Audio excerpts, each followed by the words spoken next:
Greetings and welcome back to Into the Pit. And fans of old school death metal will be delighted as we have Dave Ingram from Benediction on the show today. Benediction have just recently returned with a phenomenal new album, Ravage of Empires. They've reunited with Dave on vocals. It's just been stellar material with the predecessor Scriptures, two solid albums, so really flying the death metal flag high. And I think we're going to have an interesting little talk, and see you just now.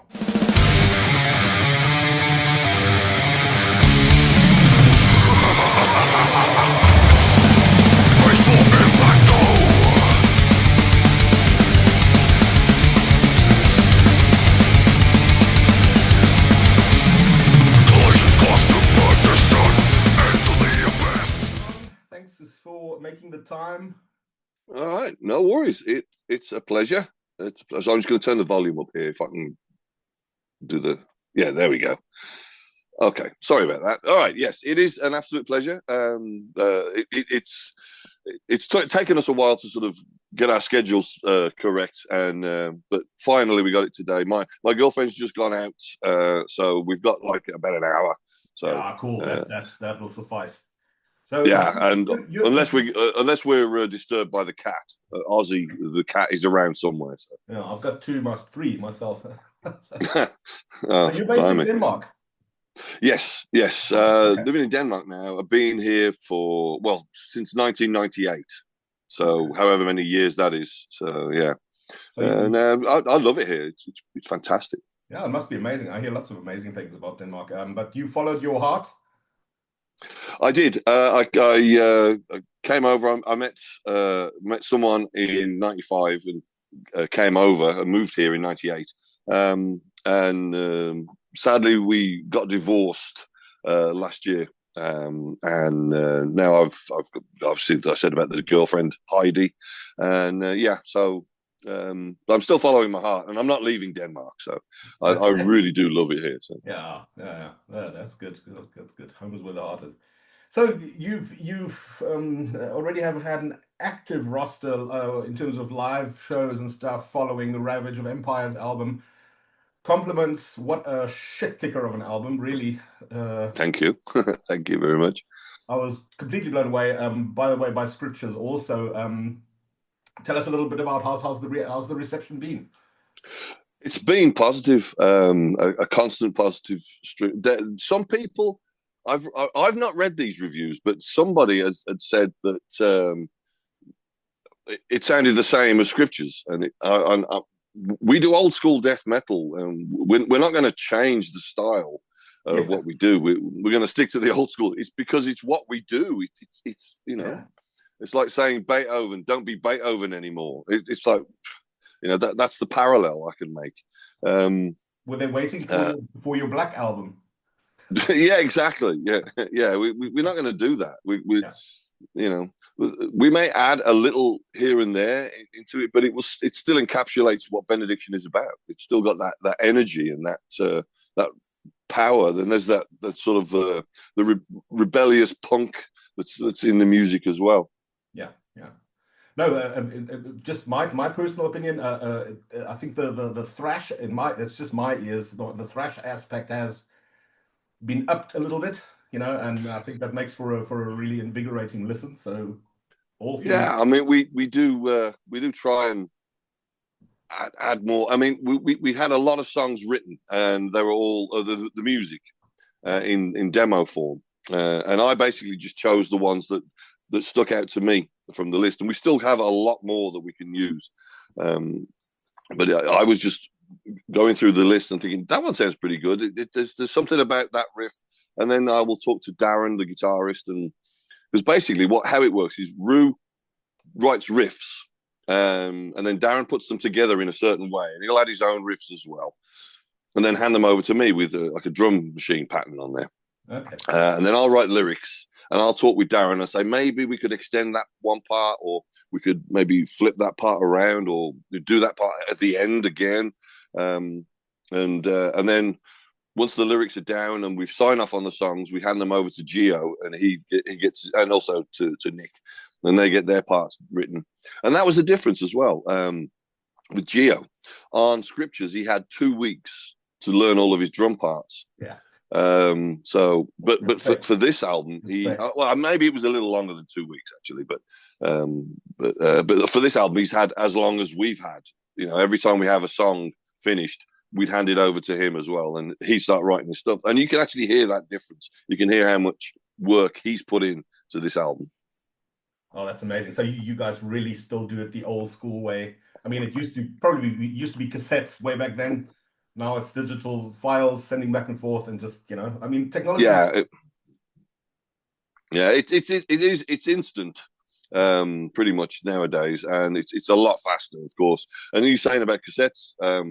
I remember receiving a cassette in the post of rehearsal tracks of Grind Bastard from the Grind Bastard album. I can remember receiving them and thinking, "Well, God, this sounds terrible. I've got to write to this." But obviously we managed. But it's digital. It's faster. I mean, I'm here in Denmark. We've got the 2 of the guys out of the 3 in England. 2 of them are in sort of the Birmingham, the Midlands area, and one's in Nick. He's in London, and then Gio's in Italy. So we're quite distanced apart. So the internet is the perfect tool for this. Yeah. And such is the modus operandi for so many bands these days. And I think Corona probably did a bit of influence there as well. We were forced to communicate digitally in business. So I mean, for this application we're using now, Zoom, that really took off during COVID, and it really was. It was so great to be able to actually continue promoting the band, because we just released Scriptures. I know. Just a few scant months before COVID hit, so we couldn't do anything. So we had to sort of promote. I know a lot of bands did the live gigs online. And we couldn't really do that because of the distance apart between all of us. It would have made that technically impossible. But yeah, you know. But when there was a lull in COVID, there was the first wave had ended, and the second one was coming. In that small gap, I flew to England, so did Gio, and we did the 2 videos on Scriptures, Stormcrow and Iterations of I. We managed to get those done and then fly back out just before the second wave hit. So we managed to get promotion done, and Zoom was and likewise at the time Skype, which is now gone the way of the dodo. We love using the tech, and it was an absolute boon at the time. But you're right, COVID did push everyone to communicate digitally. But then it's for you guys, it's still back into the studio, proper miking and the old school way. Yeah, we wouldn't sort of record remotely. I mean, I do have the option of recording here at home. And I've got a friend who's got his own studio, and he says, like, come down. I just recently did some vocals for Jungle Rot, cool. and also for the band called Demolizer. It's actually their studio. And Pala, the guy that runs the studio, said, just come in and use the studio whenever you want. So I've actually got a studio environment that I can go and record vocals in when I do my other projects, sort of Hell, Frost and Fire, Down Among the Dead Men, when I do those projects. But for Benediction, we'll always get together to record. It'll always be in the studio. There's just no way that we'd go do it any other way. It just wouldn't be right. And also, I mean, the producer, Scott, we'll always use him. He's really tough on us, but he gets the best out of us. And that's what we need. Otherwise, we'll be just, that's good enough. Let's go get a beer. Yeah. So we do need Scott there to crack the whip and that to keep true. us. I mean, because I create stuff myself as well, and I always find you don't have that necessary distance. You need someone from the outside to go, listen, okay, you're repeating it too much. Just cut that out. Yeah, exactly. Yeah. We get that a lot. And for example, sometimes there was one thing that Scott said, the producer, he said to us, one of the guitarists, I think it was Darren, was playing something, and he said, change your guitar plectrum, use a softer one. And he tried it, and it was a completely different sound, and it was perfect. Yeah. And Amazing. that sort of thing. We needed that sort of scrutiny over our work, and Scott he's just the best. He really is just the best. It's amazing. And often it's stuff you think, shit, why didn't I think of that? Like kind of, but you just too, you're in there. You don't see the forest for the trees. And it's Exactly, yeah. so, but I guess you exited after, was it Grind Bastard? I think I'm correct. Yeah, yeah, Did you had a short tenure with Bolt Thrower and yeah. It was 6 years, almost 6 years with oh, not Baltimore. short, eh? Oh, wow, no. Hmm. But Well, people tend to forget because they just count it in the albums that that's you it. were on. And they think it's So, like one and it tour was and finished, because I joined Bolt Thrower just after they'd released the Mercenary album, and we went out around Europe touring to promote that album. Um, and then obviously we got into the studio to write and record On a Valor Pride, and then go out and tour for that. And then I got ill. I had a mental breakdown and needed to really recover, and it would have delayed the band with their future plans. So I bowed out. yeah. And yeah, so it was almost 6 years I was in Baltimore. Yeah, but you probably never envisioned that you would ever. Did you ever think you'd be back in Benediction and you'd actually be? Yeah, I guess you guys, along with Cancer and Massacre, Obituary, are still holding the flag high. You know, Yeah, also Asphyx as well. As Aspect. much as even though they steal our fucking rider, but no, I'm joking. But yeah, yeah. I mean, I'd thought about it over the years, but I never thought it would really happen. I looked at what Benediction were doing, and I could see, they were still writing albums, they were still releasing them, and they were still out there gigging. They're one of the bands that didn't sort of disappear and then come back when death metal got popular again. They were always there, and that has to be respected. And I do respect the fact that they plowed on, they carried on, they took like no money, they didn't make anything from what they were doing because they had this love for it, Yeah, So, and that earns a lot of respect from me. definitely. But then when they did ask, I was over the moon. I really was. So Oh, cool stuff. Yeah, so you also had a great billing. I checked with the aforementioned Jungle Rot and Master. What a billing! Wow. yeah, that had been planned it was a year before.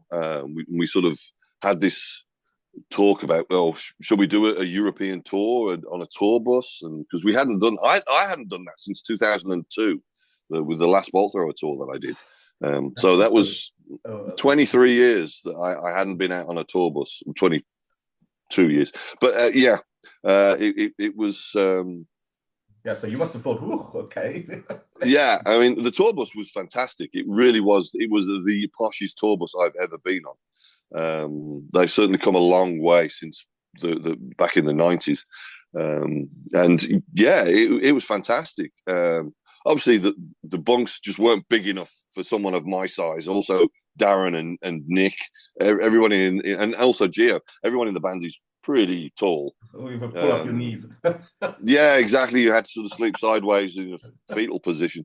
Yeah. But I just sort of wait until everyone had gone to bed, and I just jump out of the bunk, and there's the upstairs lounge where there was a long couch, and I could Oh just yeah, yeah. chill on that, and just hope that we didn't get into any accidents because I'd have gone straight out the fucking window right at the front. But anyway, it didn't happen. So, but it was fantastic. It was tiring doing.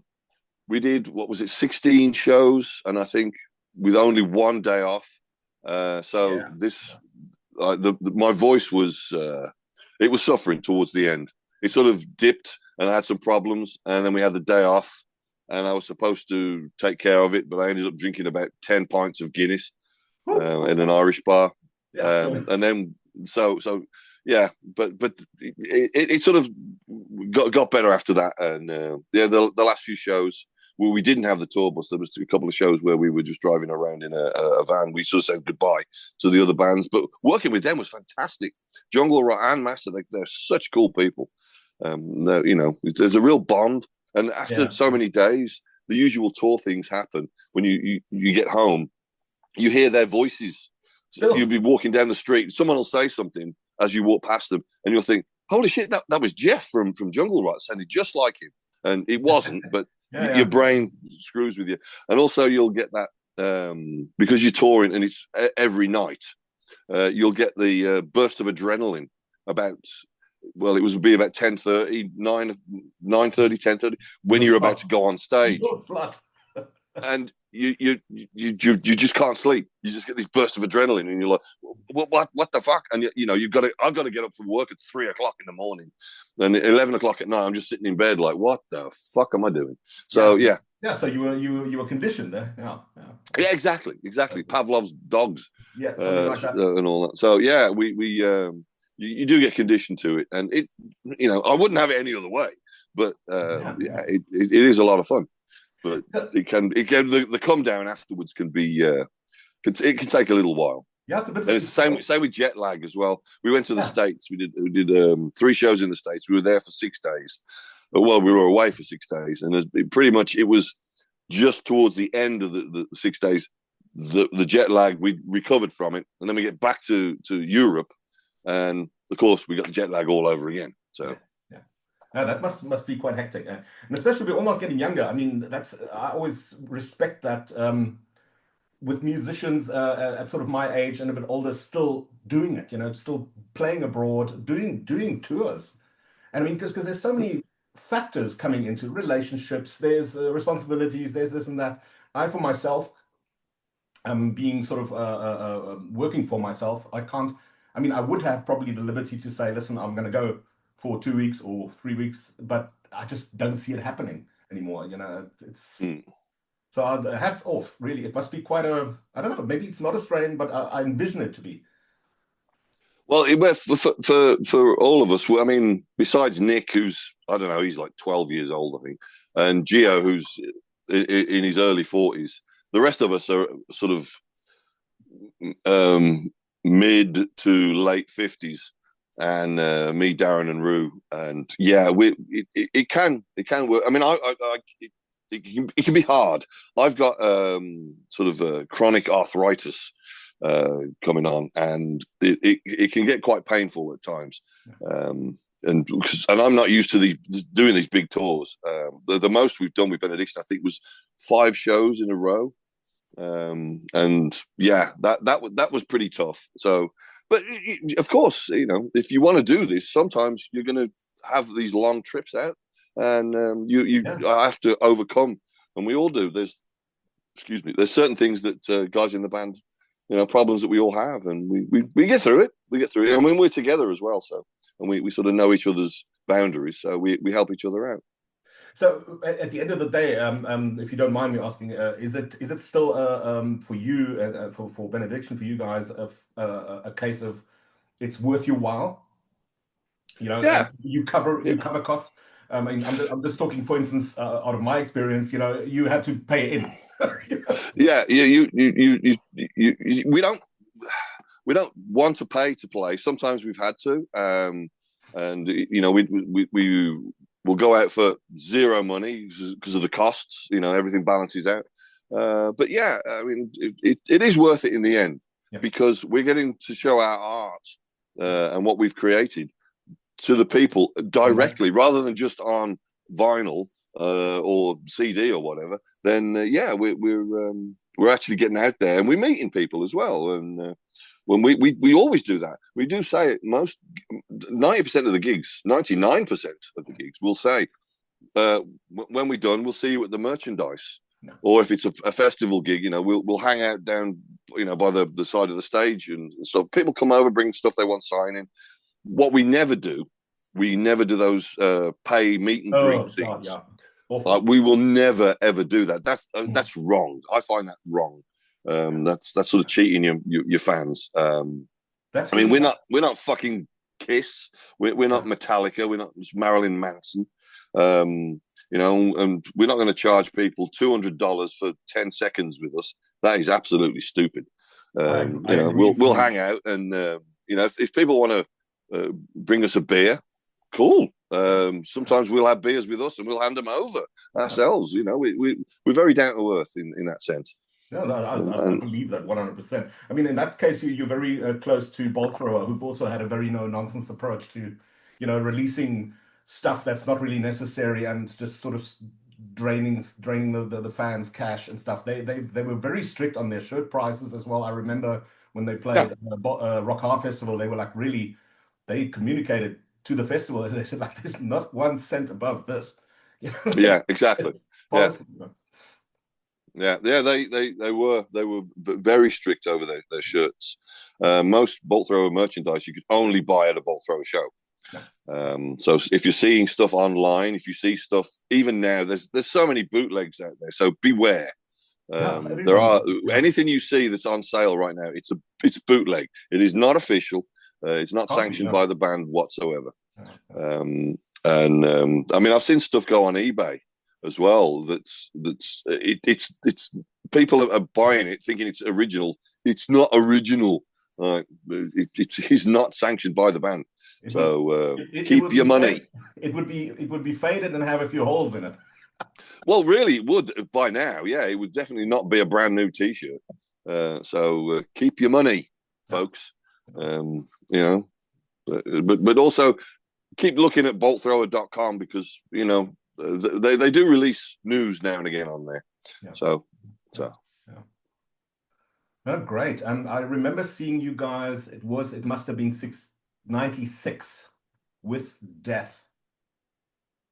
It was you guys and it Death, might be 95. That or was Death. 95. That could also be, yeah, Yeah, yeah, with Death and it must have been, I think, Hanover band, Paranoia Park. Hate Squad.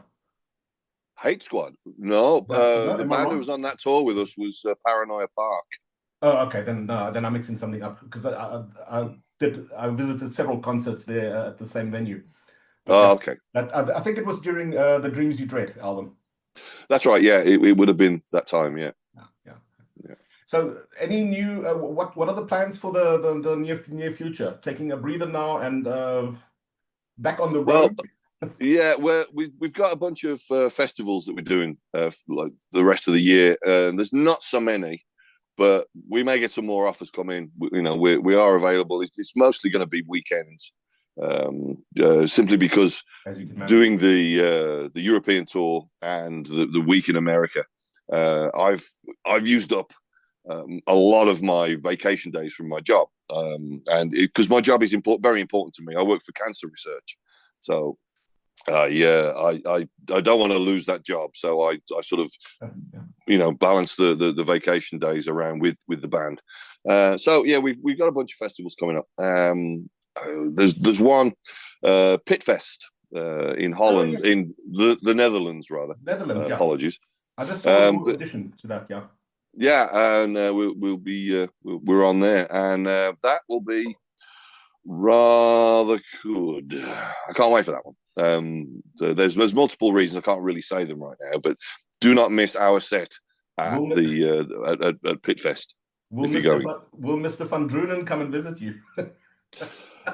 Well, he might. There's every possibility. I know Husky, the drummer. Yes, Husky's going to Husky, be yeah. there. He will be he'll be in attendance. So, but hopefully Martin. Hopefully they all are because they're really cool guys. I mean, we were in America with them and we sort of traveled around. We played with them in New York and they followed us on Maryland. They were on right after us, and so that was fun. Because we were all hanging out by the stage, and just getting drunk, throwing insults at each other while we were playing. So yeah, it's a lot of good fun with those guys. Yeah, speaking of Husky, I think he was he sort of put together your bill with Jungle, huh? Yeah, yeah, Yeah, it was yeah, yeah. Husky. It's his agency we're He's signed to. he's really active. I've been watching him over the years. I mean, I think I first heard of him. He used to drum for Sodom for a short while. Yeah, I think he was Yeah, doing Sodom and Aspects, and it was just Asphyx, and yeah. then he couldn't do both, and also his business, his agency. So yeah, I think that was why he left Sodom. But I'm not 100% sure of the details on that. But I just know Yeah, that yeah. he's No, okay. not working with them anymore. Double duties. Yeah, exactly. So you've witnessed the death metal boom in the 90s and so many things. We've talked about COVID, we've talked about technology changing. You can record from home, all that kind of stuff. do you have a sort of feeling of, because I speak to some people on my channel and they go, man, it was better it was better back then, you know? And some go, no, I totally embrace what it's now. But those would probably often be musicians that say, listen, we spread all over the world, we record digitally, you know, so there is a bit of a distance between those types of people. But Yeah. what would you generally say? Do you think, and what I need to include as well is obviously, you know, we all know the actual physical CDs, vinyl aren't what they used to be as in the 80s and 90s. But what is your, do you look back and say it was better, or do you say, listen, no, today's cool? No, I would think because living through both eras, like the pre-digital and the post-digital eras. I've embraced both, and I've loved both. For sure, things have been made a lot easier for communicating. Because before you'd sit at home and look at the phone, waiting for someone to contact you. Now you can go anywhere with your phone, and that was sort of true back in the early 2000s with mobile phones coming into play. And then it's the smartphones now, and you've got the the entire wealth of human knowledge on one of these things, Okay. So it's fantastic. You've got access to it, and just that alone is amazing. So yeah, I mean, I personally embraced the whole technology thing. I loved it. And looking back, yeah, for sure, it was great times back then. It was fun. It was good to not be at everyone's beck and call 24/7, where because of phones. And once you're out unless you phone somebody from a call box. Yeah, no one knew where you were. And Yeah, and shit like that of course, it has its ups and downs, and there's the good and the bad about it. But we lived through it, we survived, and it was fun back then. yeah. And yeah, and like you were saying about how CDs and vinyl are not what they were. Well, I mean, it's really what you make it. I don't. Let me just, if I can just lift here. I got Yeah, my oh, I collection see. right there. So I'm doing pretty well with the vinyl thing. Yeah, I can see. I'm quite happy with that. Yeah. And all of my CDs, besides about two or three, all my CDs are in the basement because I've got most of the stuff now on vinyl. So, and I'm thinking, shall I just get rid of the CDs? There's some that you can't get on vinyl. So, but yeah, to me, I did go.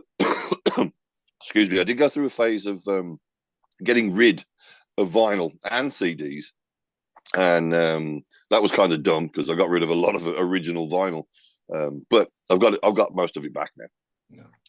Besides the ones that were fucking stolen, you Oh, cunt. But yeah, yeah, I guess. I mean, I started to digitize everything, and actually, the iPad I'm using right now is resting on a laptop, and it's the laptop that contains pretty much my entire music library. There's something like 28,000 songs on the laptop that's right here. Yeah, it's all been digitized, and then I got rid of the CDs, and a bad move again, but yeah, I managed to get most of it back as well. But digitize, I mean, something else. I was saying about the phone being with the wealth of knowledge. Like I've got those 28,000 songs on an iPod. It's about this big, smaller than the phone I'm using, and I'm carrying my entire music library around in my pocket. Yeah, yeah, yeah. And for me, this whole technology it's amazing. So I used to carry around a Walkman and a bag full of cassettes. Now I don't have to do that. I can Wasn't take possible, right? everything with me. So yeah, I mean, embracing technology, absolutely 100%. And the old days, of course, they were great.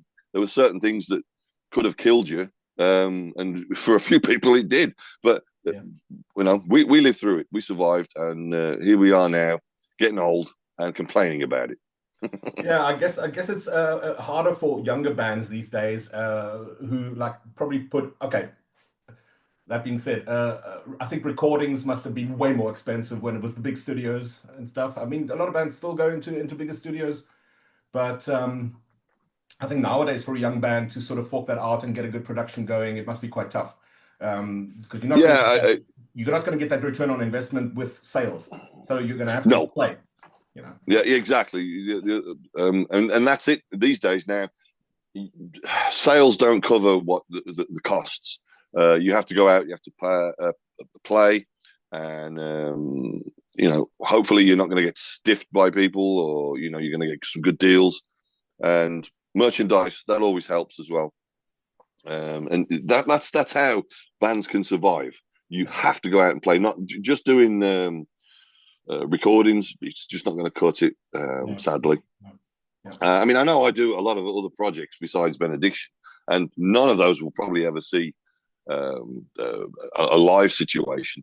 In fact, the one guy that I work with, Roger Johansson, I work with him quite a lot, and I have done in the past, and will do again.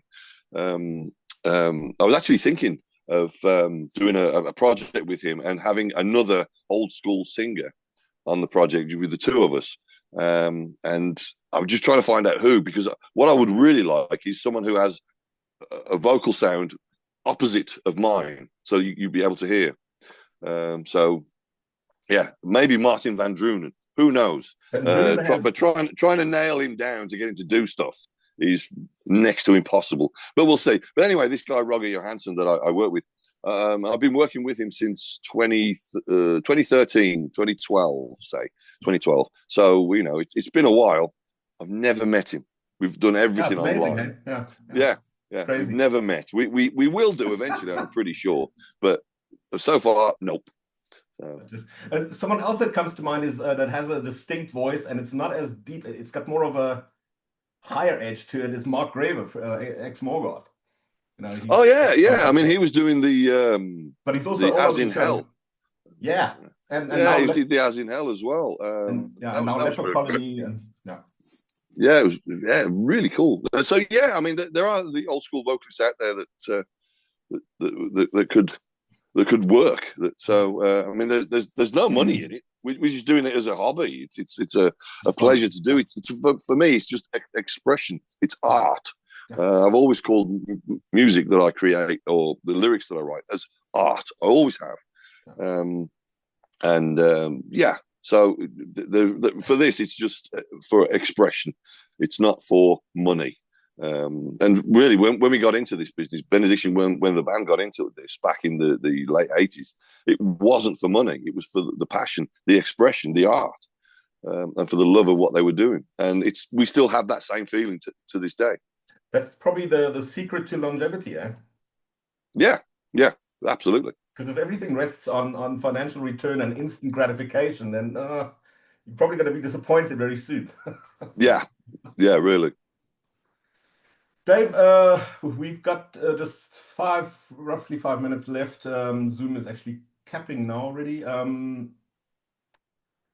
Congratulations on a stellar album. Guys, everybody out there, you've heard it, Pitfest. I don't have the actual location in mind right now. The paperwork that I've got is actually in the other room. So but I'll post the link. I'll post the Pitfest link underneath the video anyway, alongside brilliant, all your stuff. And so, guys, if you're in the vicinity there, check it out. I don't know. Have you got any other German dates? Because I'm based in Germany. I believe so. Again, all the paperwork's in the other room. But there are some shows. Yeah. I'll have a look. Was there one with Metal Hammer? Was there a Metal Hammer show somewhere in Germany? I'll have a look. In fact, the day after Pitfest, we're playing in Germany. Schwerin. Yeah. Okay. I'll have a look. Then there's Partisan. I don't know if I'll also check, but I haven't seen you guys on that roster yet, I think. I don't know. I haven't heard anything about that just yet. So, and even if I did, I couldn't tell you, because if it hasn't been released, then so that's sort of another reason why I kept the paperwork in the other room, because I might be giving things away that I'm not supposed to yet. So. Very good. Dave, thanks for making the time and chatting to us. Everybody out there, check Ravage of Empires, killer old school death metal. Support these guys. Go see the shows. Buy the vinyl. Buy the CDs. Buy the merch. And my girlfriend's just come home. Thank you. There's your festival. Yeah, there's the gigs for this year. Okay, That cool. that was Europe. So. Snapshot. Well, I don't. Yeah, no worries. Thanks, babe. Okay, All right. Dave. Well, thank you for the interview. Yeah, Cheers, man. pleasure's all mine. Dave, I'll send you a notice when it goes up. Thank you very much, man. Maybe you can share it on your. Yeah, of course. Absolutely. Yeah. No problem. That'd be awesome. And enjoy beer o'clock later. Oh, I certainly will. It might be a bit sooner than later. Yeah, we're getting It's there. weekend. Have a good one. All right. Thank you very much, man. Cheers, man. Cheers. Ciao.